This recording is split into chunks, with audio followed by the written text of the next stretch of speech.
हे सर्व गावाकडची आंदोलनासाठी मुंबईत आलेली, खेड्यापाड्यातून आलेली साधी भोळी माणसं आहेत। यांना फक्त आरक्षण हवंय। तुमच्या आमच्या मुंबईतलं यांना काही नकोय।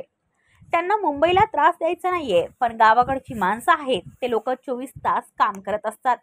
ही बांधव रिकामी बसू शकत नाहीत। मग आपण पाहिलेले जे व्हिडिओ आहेत त्यात तसे आहे ते खो खो, पकडापकडी, हलकी वाजवून कुस्तीसारखे खेळ ते खेळून मुंबईत मन रमवून घेत आहेत।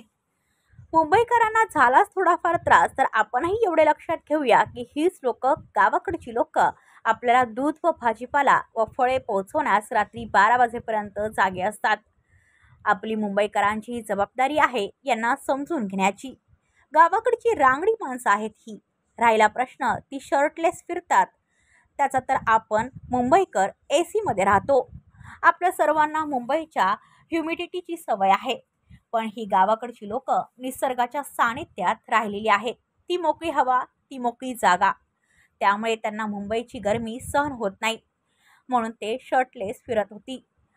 असंही आपण पैसे देऊ मूवी थिएटरमध्ये शर्टलेस हिरो पाहतोच ना, असं शिवशक्ती गणेश धुमाळ, तालुका बार्शी, सोलापूर या मराठा बांधवाची विनंती आहे। कोणीही माझ्या या भोळ्या फाबड्या भावांचा राग मनात धरू नका, असे त्यांनी आवाहन केले आहे। ब्युरो रिपोर्ट पनवेल वार्ता न्यूज। आपल्या परिसरातील बातम्या आमच्यापर्यंत पोहोचवण्यासाठी स्क्रीनवर दिलेल्या क्रमांकावर संपर्क साधू शकता।